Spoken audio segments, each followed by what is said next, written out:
you ever fuck with yoga? A lot. Yeah? Yoga's the shit. What do you do, hot yoga? I have my own yoga. So I kind of invented my own little yoga for what my body needs. Come to the back of your mat, take a deep breath. And let it out and raise your arms up overhead. We're going to take them down to about parallel to the ground. Palms out like you're pressing against walls, and do some circles. Get those shoulders loosened up a little bit. Okay, 5 forward, 5 reverse. When you're done, hold still, take it down to your side. Fluid motion, very important. All the way back up in a circular motion. Point your fingers and lean into your side body. Both sides. Just moving that spine a little bit. Okay, a circular motion as you come back to the top. And bring your arms down to the ground the best you can. If you can't reach the ground, that's no problem.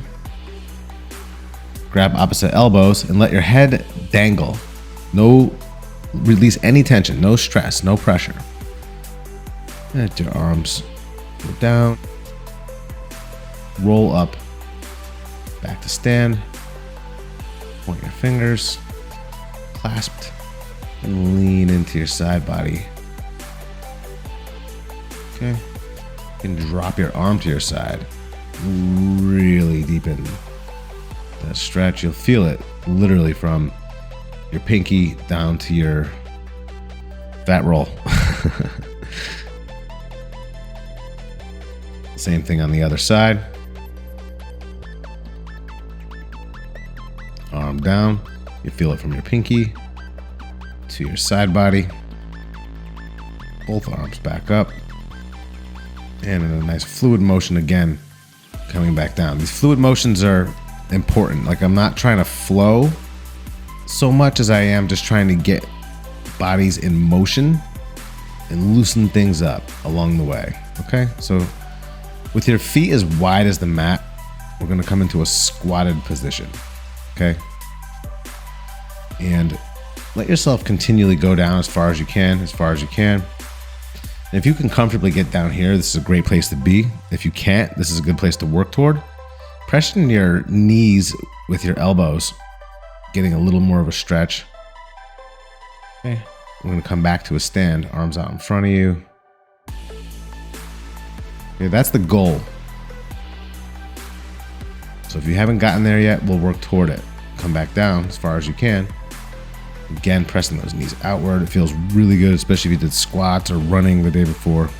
Okay, this is where we would go into more advanced stuff, headstands and crow and all that, but we're gonna skip that today.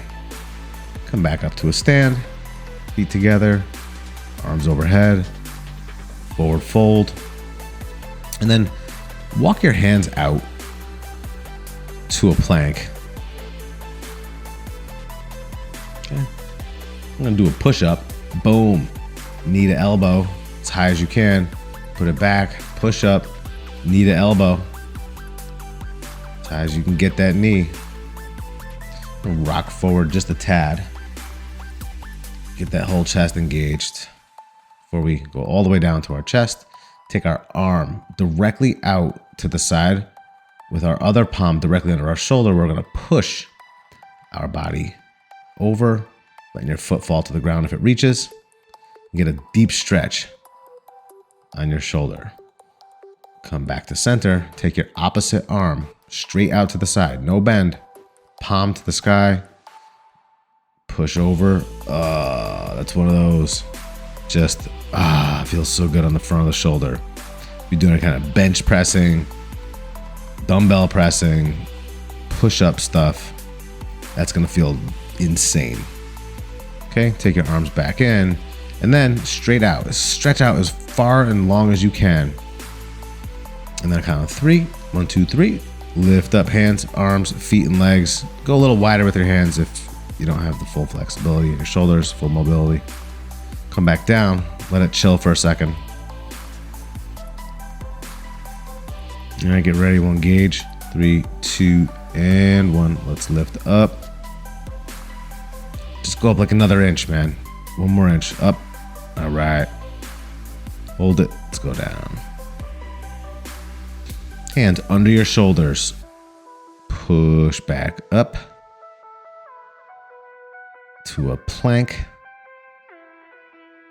Hold it for a second. Again, we're waking everything up here, right? Come down to your hands and knees by placing your knees down. Don't move your hands. Put your knees down right where they lie. Take your right hand out to the front, your left leg straight back. Straight, if it's like my leg, a little bit like a banana, but it's still lifted off the ground. Switch sides. Hold it. Let it come back down. You're engaging your core when you're doing that, and it's great. Push back up to flat feet, modified down dog, and you're gonna walk your hands back to your feet. Give it one more hamstring stretch there. It feels so good. Grab opposite elbows.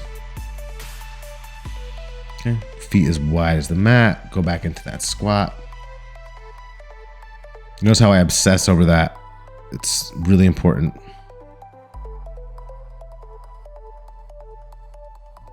For longevity. Full range of motion. So here from your hands and knees, you're gonna swing the left leg out in front of you, foot pointing back to your face with your knee pretty locked. Lean into it. If you can reach it, great. If you can't, just let your hand go to your calf or your shin. If you can get it over your toe, great. All you have to do though in this pose to make it more or less intense is point that toe toward your face. So we'll switch sides and let's test that out. Okay, so you got that. Leg swung out in front of you. The toe, if it's pointed to your face, makes it exponentially harder. And then if you can really lean into that and grab onto your toe or your shin or your thigh, go for it. Hold that for a second. The hamstring blowout here. It feels to me, again, all these stretches, every one of them in a row are, for me as a guy that likes to lift weights and run and do crazy air squat sets and calisthenics and all that, these stretches feel great. So I came to stand and I'm leaning into my left leg, letting my right leg stay straight.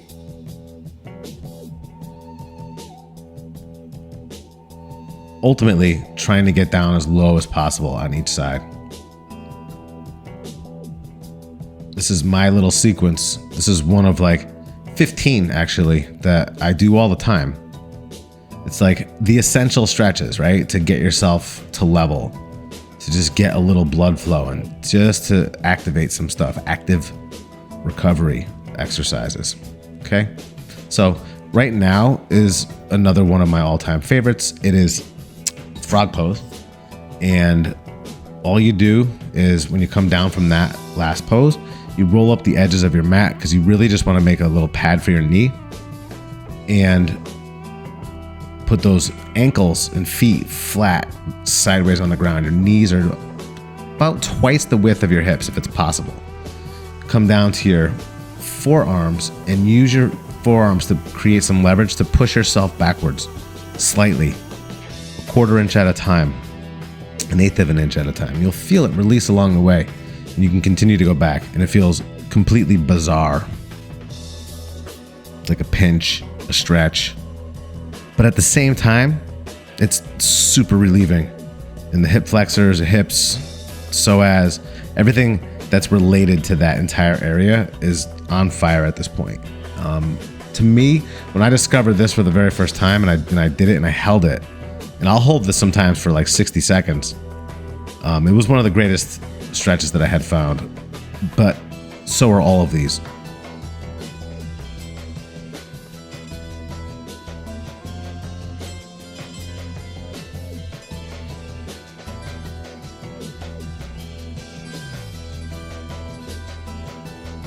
So as you recover from that, just make your way to your back and lift your knees up. Knees are touching, feet are touching, calves are parallel to the ground.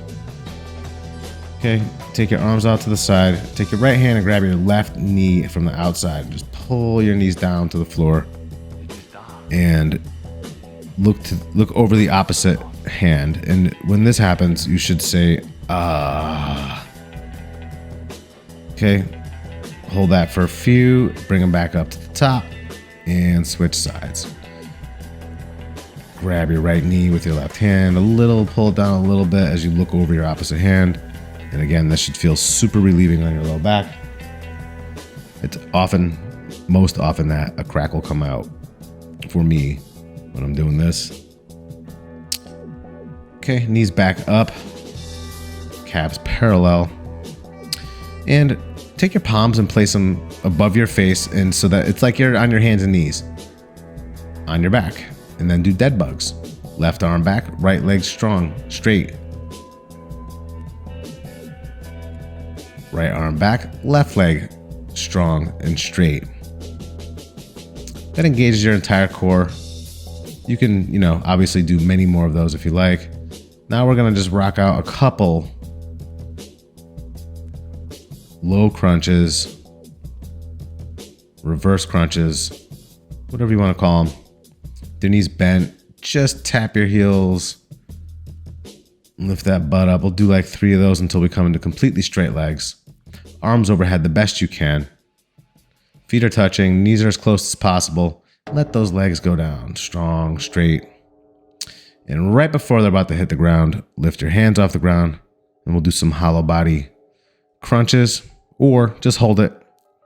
You don't have to do the crunch, just a little extra added bonus at the end. After 10 of those, circular motion with the shoulders, straight arms. The goal is to have full mobility.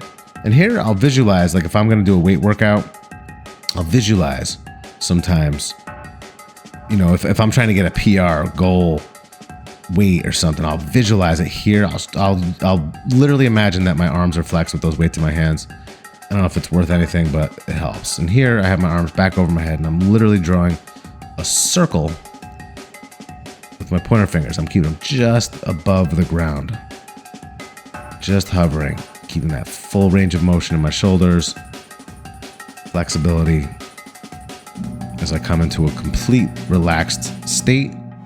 Stay here as long as you need to in Savasana. Hope you enjoyed. Talk soon.